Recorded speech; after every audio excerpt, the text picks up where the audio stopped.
우리는 위성 기술과 발사체 기술을 동시에 갖춘 세계 7대 우주 강국이 됐습니다. 쇼하고 있는 거죠, 쇼. 시키는 대로 너희는 해라. 그러니까 알았어요, 시키는 대로 하겠습니다. 근데 이건 아니잖아요? 단순히 돈 때문이 아니라 이름 많고 출장은 고흥이나 사천으로 계속 내려가면서 심지어 출장비조차도 뭐 한 끼에 7,000원 정도밖에 안 되고 누가 과연 계속 일하고 싶을까? 어떻게 보면 이제 나가는 사람이 승리자다 뭐 이렇게 하는 얘기도 많이 들리고.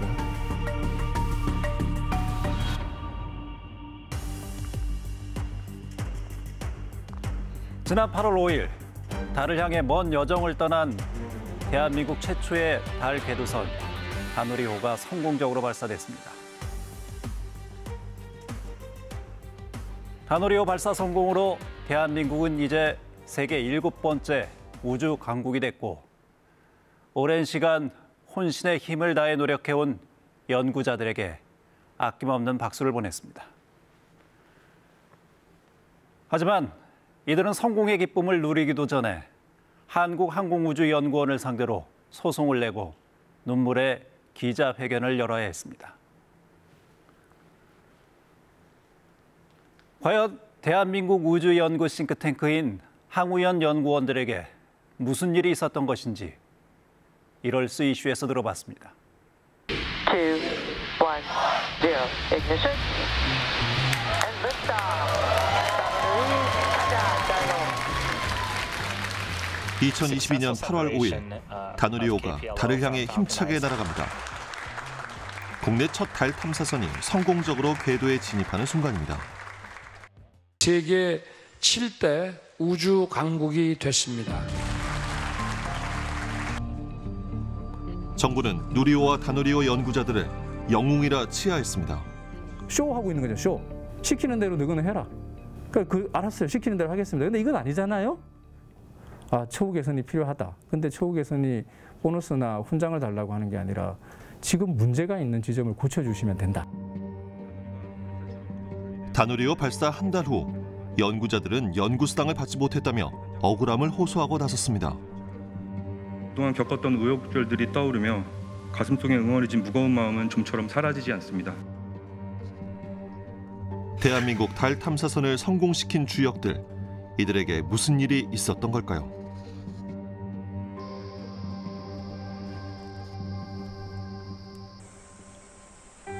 연구자들이 연구수당을 받지 못한 이면에는 다누리호 개발 중에 벌어진 사건이 있었습니다.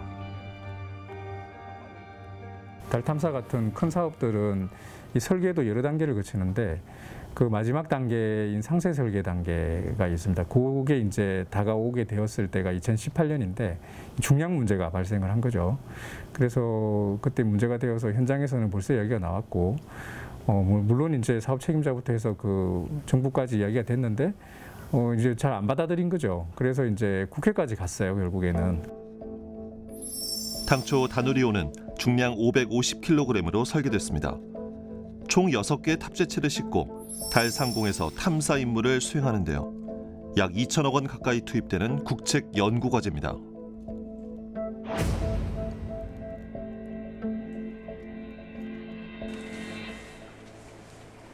하지만 연구자들은 설계와 달리 다누리호의 중량이 커질 것이라고 보고했습니다. 이대로 간다면 실패할 것이 분명해 보였습니다. 그래서 연구자들은 항우연과 과기부에 수차례 설계 수정을 요청했습니다. 하지만 현장 연구자들의 의견은 철저히 묵살됐다고 합니다. 아무런 조치도 없었습니다.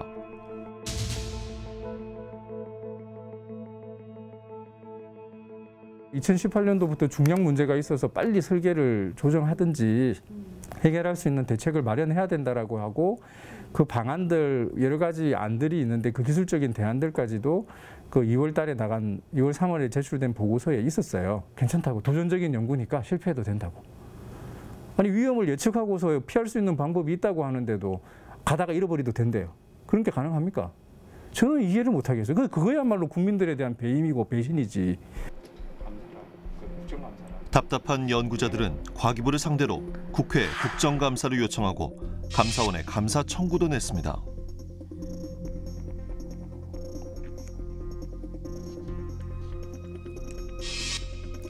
2천억 원의 세금이 투입되는 국책 연구이기 때문에 과기부와 항우연의 책임 있는 문제 해결을 요구해 왔습니다.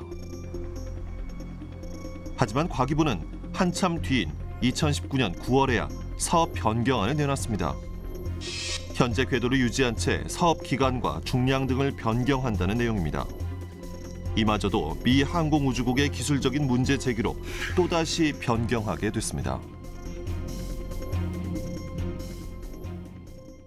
이제 나사하고 회의가 그해 9월인가 8월인가 한번 하고 하여튼 2번 했습니다. 2번 했는데 결국 나사는 저희 주장 조합하고 연구자들이 현장 연구자들이 주장한 게 맞았다라고 인정을 했고 대신에 이제 설계를 바꾸는 것보다는 궤도를 바꾸는 방향으로 한 거죠. 다누리는 당초 지구를 3바퀴 반 돌아 한 달 만에 달 궤도에 진입할 예정이었지만 설계 과정에서 중량이 늘면서 계획을 바꿨습니다. 현장 연구자들의 꾸준한 문제 제기로 달 탐사 사업은 성공적인 궤도에 올랐습니다.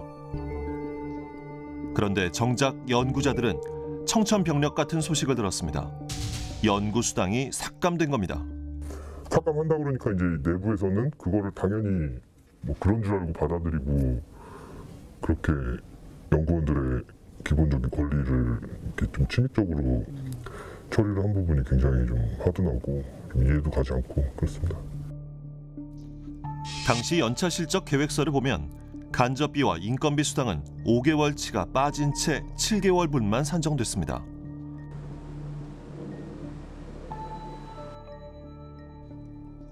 연구원 측은 당시 사업이 일시적으로 중단된 것이라 답했습니다.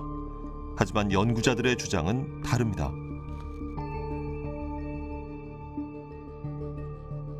달 탐사 사업은 관련 규정에 따른 계속 과제입니다.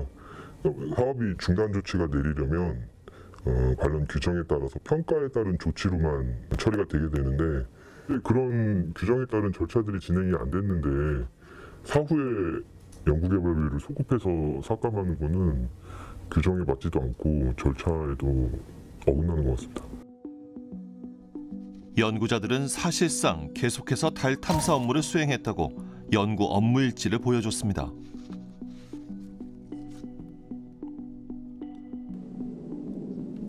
한간에서는 문제 제기한 연구자들에게 괘씸죄가 적용됐다는 말도 떠돕니다. 대형 사업들을 진행할 때 본인들하고 다른 의사결정들 또는 다른 방향으로 사업들이 진행된다라고 판단하게 되면은 사업 협약을 지연을 합니다. 협약을 지연해버리면은 그 지연된 기간에 이번과 같은 상황이 발생을 하는 거죠. 이제 연구수당이라는 것을 볼모로 이걸 줄 수 있느냐 없느냐를 가지고 사실은 연구원들이 굉장히 좀 불안감을 느끼게 만들었어요. 결국 연구자 16명은 2020년 4월 항우연을 상대로 연구수당 청구 소송을 제기했습니다. 대전지방법원은 1심에서 연구자들의 손을 들어줬습니다. 법원은 연구수당이 연구자들의 임금에 해당하며 연구가 중단된 적이 없다고 판단했습니다. 하지만 항우연은 판결을 따르지 않고 대형 법률 회사와 계약해 항소에 나섰습니다. 또한 연구자들과 2차례 화해안을 제시했으나 임금성에 대한 합의를 못했다고 답했습니다. 저희 일한 대가니까 연구수당을 다오고 그랬는데 그걸 저희 보고 부인하라고 그러면은 그걸 어떻게 저희가 부인을 해요? 저희는 그때 일을 했는데 저쪽에서 이제 화해를 요청해 오는 입장인데도 비용을 반반씩 부담하자고. 그런데 항우연 측의 항소 자료를 살펴보던 중 연구자들은 또 다른 사실을 발견했습니다. 달 탐사 사업단 연구수당 삭감 조치를 과기부에서 지시했다는 겁니다. 과기부 담당 공무원이 지시를 했고 그 지시에 따라서 저희 연구원의 그걸 담당하는 담당자들이 있으니까 담당 팀과 작업을 해가지고 사업추진위원회에 올렸다라고 되어 있습니다. 시켜서 했다라고 주장하고 있는 거죠. 자기들이 한 게 아니다. 항우연은 우리가 하고 싶어서 한 게 아니고 시켜서 한 거다라고 주장하고 있는 겁니다. 달 탐사 사업은 과학기술정보통신부가 총괄하고 재정을 지원하는 국책 과제입니다. 과기부와 협약을 맺은 한국연구재단이 사업비를 지급하고 항우연이 과제 수행을 맡습니다.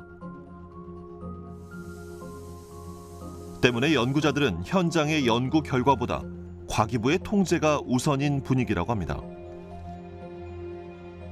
실제로 지금 이 소송에 대해서 소송 지휘를 항공우주연구원 자체의 판단으로 할 수가 없어요. 그건 아마도 과기정통부가 소송을 하라라고 아마 지침을 주었을 가능성이 좀 있다고 봅니다. 연구수당 삭감 사태는 항공우주 연구자에 대한 처우를 돌아보는 계기가 됐습니다. 앞에서는 영웅이라고 말하면서 정작 현장에서는 열악한 근무 환경이 강요됐습니다. 예전에 저는 우주센터에 일부 근무를 했었지만은 거기 근무 환경이 상당히 안 좋습니다. 대전에서 우주센터까지 가는데 실제 대중교통이라고 하지만 KTX는 순천까지만 가고 순천에서 나로도까지 들어가는 길은 일반 버스밖에 없고 버스도 하루에 4대에서 5대밖에 다니지 않습니다. 그러면 실제적으로 업무를 하러 내려가야 되는데 대중교통을 이용을 하게 되면 사실 업무를 할 수가 없죠. 길고 잦은 출장과 야근에도 시간외 수당조차 받지 못합니다. 주 100시간 가까이 일하시는 분들도 있고 100시간 이상 일하시는 분들도 있고 그 시간의 근무는 근로기준법에 해당돼서 돈을 지급해야 되지만 저희는 뭐 교대 근무나 이런 거를 수행하는 와중에도 지급이 되지 않고 있습니다. 그 이유는 총액 인건비 제도 때문입니다. 기획재정부는 연구개발 목적기관의 인건비 총액을 통제하는데요. 총액 인건비는 정부 출연금과 과제 사업비로 충당됩니다. 총액 안에서만 인건비를 써야 하고 수익이 나면 정부에 반납합니다. 상한선이 정해져 있기 때문에 수당을 추가 지급하면 연구자들의 임금이 줄어듭니다.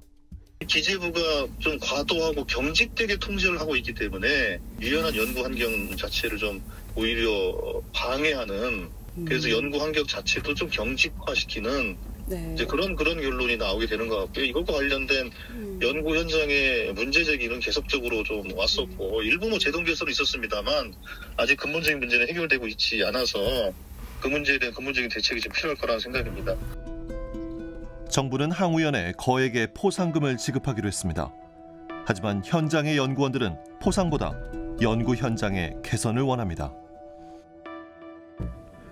이런 기본적인 권리도 지켜지지 않는데 하물며 처우 개선이 어떻게 얘기가 될 수가 있는가 그런 걱정이 들고 사실 요즘에 이제 처우 개선 얘기도 계속 거론이 되는데 좀 민망해요. 개인적으로는 17년 차 연구원인데 월급이 1년에 한 10만 원씩 올라요. 뭐 그렇다 보니까 좀 굉장히 자괴감도 들고 단순히 돈 때문이 아니라 똑같이 일하는 것뿐만 아니라 사명감도 있는 그런 직장이었는데 현재는 예전에는 그랬을 수 있어요. 현재는 다른 연구원에 비해서 1,000만 원 이상 적게 받으면서 일은 많고 출장은 고흥이나 사천으로 계속 내려가면서 심지어 출장비조차도 뭐 한 끼에 7,000원 정도밖에 안 되고 그런 것들도 개선이 빠르게 되지 않는 상황에서 누가 과연 계속 일하고 싶을까? 이렇게 보면 이제 나가는 적자 생존해야 되고 나가는 사람이 승리자다 뭐 이렇게 하는 얘기도 많이 들리고요. 궤도를 향해 날아가고 있는 다누리호. 연구자들의 권리는 언제쯤 정상 궤도에 도착할 수 있을까요? 연구수당 삭감 사태는 세계 우주강국 7위의 또 다른 얼굴입니다.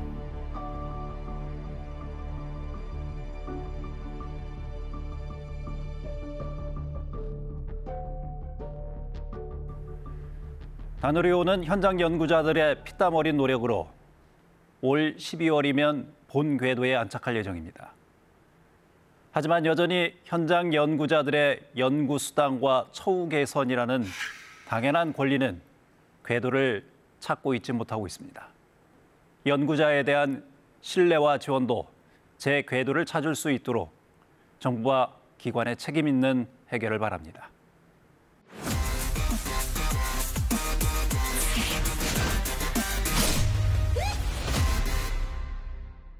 우리 주변에는 서식지를 잃고 도심에 출몰해서 다치거나 고통받는 야생동물들이 수시로 발생합니다. 이렇게 다친 동물들을 구조하고 치료와 재활을 통해서 야생으로 복귀시키는 일을 하는 곳이 있는데 현지인에서 충남 야생동물 구조센터의 바쁜 일상을 들여다봤습니다. 일을 정말 좋아하는데 정말 좋아한다고 말씀드릴 때 약간 불편한 마음도 있는 게 사실 이 직업이 있다는 건 그만큼 다치는 동물도 많다는 거예요. 다치는 동물이 없으면 저는 직업을 잃게 되거든요. 그래서 제가 지금 하고 있는 일이 정말 좋고 만족스럽지만 사실 실직을 원하고 하는 일인 것 같긴 해요.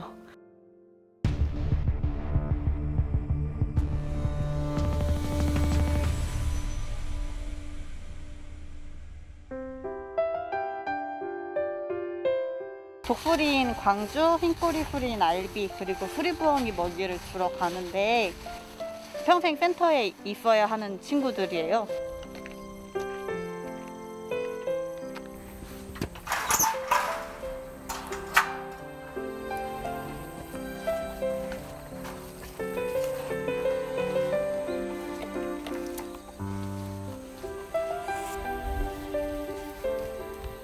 광주는 전선에 충돌해서 날개를 다쳐서 못 나가고 있고요.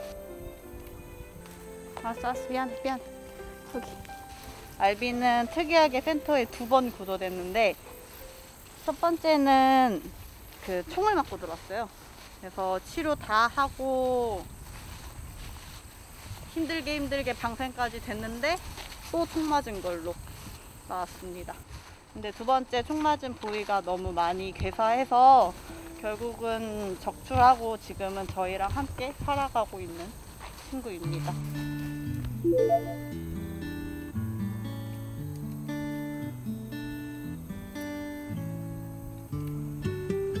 저는 충남 야생동물구조센터에서 근무하고 있는 신다혜 재활관리사입니다. 법적 보호종이나 일반종, 유해조수라고 가리지 않고 다 구조를 하고 동등하게 치료를 하고 방생을 하는 기관이에요. 모두 다 같은 생명이고 다들 존중받을 권리가 있잖아요. 대다수가 사람이 개입해서 생긴 원인들 때문에 들어오는 구조가 태반이거든요. 사람 때문에 다친 친구들은 사람이 치료를 해야 된다라고 생각을 합니다.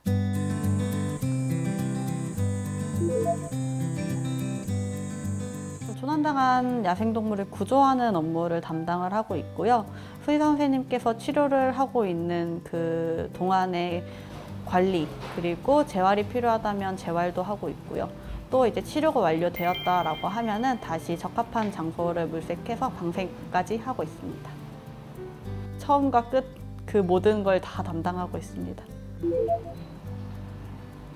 저도 그냥 동물을 좋아하던 학생이었고 공주대학교에 있는 동물 관련 학과에 입학을 하게 됐고 와 보니까 공주대에 충남야생동물구조센터가 있던 거예요. 궁금해서 찾아와서 이제 자원활동도 하고 일을 배우다 보니까 그때 이제 현실을 깨달았던 거죠. 아, 내가 동물을 좋아하는 게 동물을 위한 마음이 아니었구나. 그 좋아하는 그 마음은 그냥 나의 만족이었구나를 너무 많이 느껴서 아, 동물을 위하는 직업은 재활관리사다. 야생동물구조센터에서 일을 하고 싶다라고 생각을 해서 이제 근무하게 되었습니다.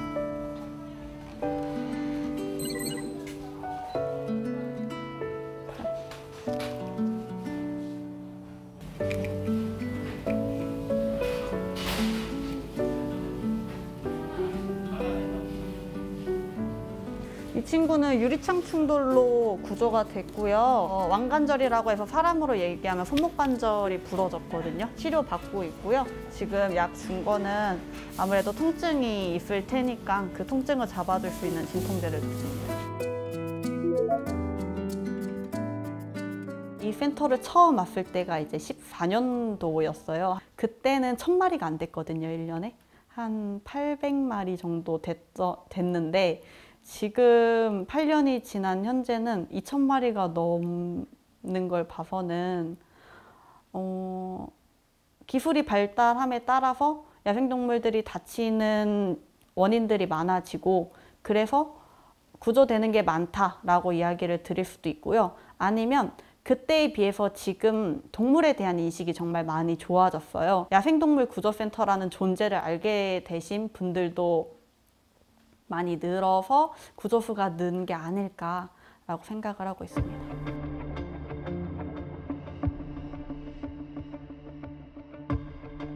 우선 가장 많이 알려진 거는 로드킬, 차량 충돌이 있고요.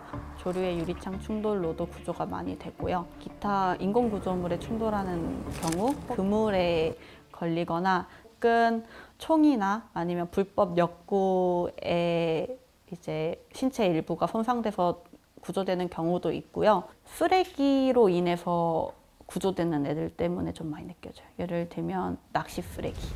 야생동물을 공격하는 바다의 1순위 가해자 낚시용품. 낚싯바늘에 걸린 먹이를 삼켜 납중독에 걸리고 폐 어구에 몸이 감기는 피해는 물범과 수달 등 멸종위기 보호종도 예외는 아닙니다. 낚시를 하다가 낚싯줄이 끊어지거나 혹은 어딘가 걸리거나 하는 경우가 종종 있잖아요. 그런 낚싯바늘, 낚싯줄에 새들이 많이 얽혀서 혹은 삼켜서 구조가 돼요. 또 한 번은 그 유자청 유리병 있잖아요. 그거를 누가 버렸어요, 길에. 근데 유자청이 약간 남아 있었나 봐요. 그 남은 유자청을 너구리가 먹겠다고 머리를 넣었는데 빼질 못한 거예요. 그 채로 구조가 돼서 방생이 되었는데 그런 사소한 쓰레기에도 야생동물들은 많이 다치고 있구나 생각이 들었습니다.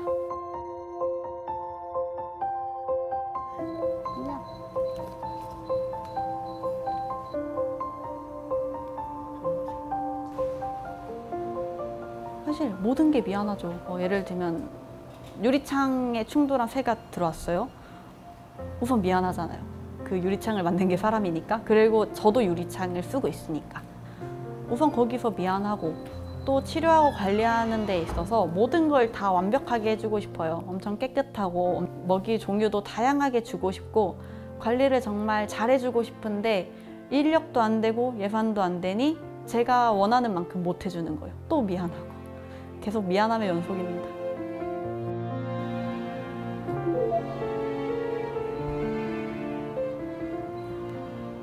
지금은 솔부엉이의 깃을 이식해주고 있고요.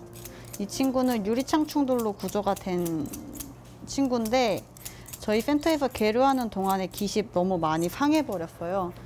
다른 게 다 건강하더라도 깃이 망가진 상태라면 비행이 불가능해서 이 친구는 그것 때문에 방생이 어려운 상황이고요. 만약에 그렇게 된다라고 하면은 깃 교체하기 때까지 내년 여름까지 기다려야 되는 상황이에요. 정상적인 깃을 이 친구에게 이식을 해줘서 비행이 가능하고 그 깃에 적응을 한다면 올 여름에 방생을 하려고 합니다. 늘 질문하세요. 가장 보람찬 일이 어떤 일이세요? 저희는 당연히 방생이죠. 당연히 다시 자연으로 돌려보내는 일이 보람찬 것 같아요 라고 얘기를 하는데 10마리 중에 3, 4마리 정도가 방생이 돼요. 됐어요.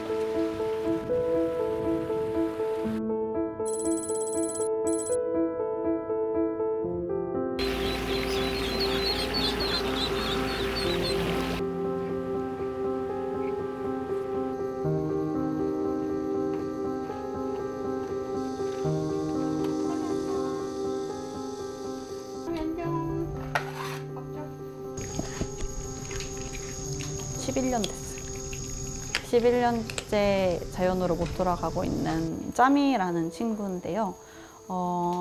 짜미 말고도 베이라는 친구도 있고 너구리라는 친구도 있고 해요. 다 같은 너구리인데 이 친구들은 이름이 있잖아요. 이름이 있다는 건 평생 저희와 함께 센터에서만 살아가야 된다는 뜻입니다. 짜미는 아주 어릴 때 일반인 분이 주우셨어요. 근데 너무 사랑을 많이 주고 키우셔서 짜미가 사람을 정말 좋아해요. 저희가 그걸 각인을 풀어보려고 정말 많이 노력을 했는데 안 되더라고요. 사람을 좋아하는 그 감정을 그 친구가 잃지를 않아서 방생 못하고 저희랑 평생 함께 살아가고 있습니다. 난 털이 없어. 그러니까 짬이 말고 다른 너구리들이 구조되고 이제 다시 자연으로 돌아가면서 저 들판을 뛰어가는 모습을 보면 짬이 생각이 나요. 사람을 좋아하지 않았더라면 저렇게 자유롭게 뛰어댕기고 다른 친구들 만나면서 행복하게 살 수 있었을 텐데 제가 나를 좋아함으로 인해서 저렇게 좁은 계류장에서만 살아가야 되는구나. 너무 미안하다라는 감정이 크죠.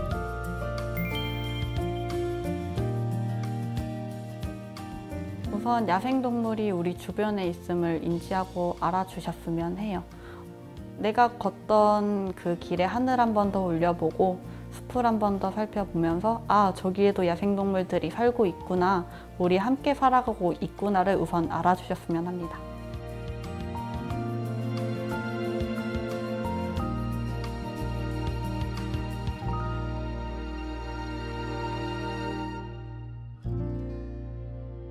신다의 재활사의 말처럼 우리가 살아가는 공간 어딘가에 야생동물들이 있음을 자각하고 관심을 기울일 때 인간과 동물의 진정한 공존이 이루어질 수 있음을 기억해야 할 것입니다. 저비용 고효율, 최소비용으로 최대 효용을 추구하는 경제학에서는 최고의 가치입니다. 하지만 노동 현장에서는 종종 열정과 헌신으로 포장된 누군가의 공짜 노동을 정당화하기 위한 기만적 수사로 활용이 되죠. 선진국에 비해서 많게는 수백 배의 적은 예산으로 전 세계에서 7번째로 달 탐사선을 쏘아 올리는 데 성공했다는 찬사 뒤에는 노동의 대가를 제대로 받지 못한 연구원들의 피눈물 나는 공짜 노동이 있었던 것은 아닌지, 희망을 찾아 떠난 달 탐사선이 누군가의 땀과 눈물로 채워진 아픈 희망이 아니길 바랍니다. 저희 시사인 대세남은 개편으로 오늘부터 30분으로 단축 방송됩니다. 우리 지역의 문제를 더욱 밀도 있게 담아내기 위해서 저희는 최선을 다하겠습니다. 시사인 대세남, 다음 시간에 뵙겠습니다.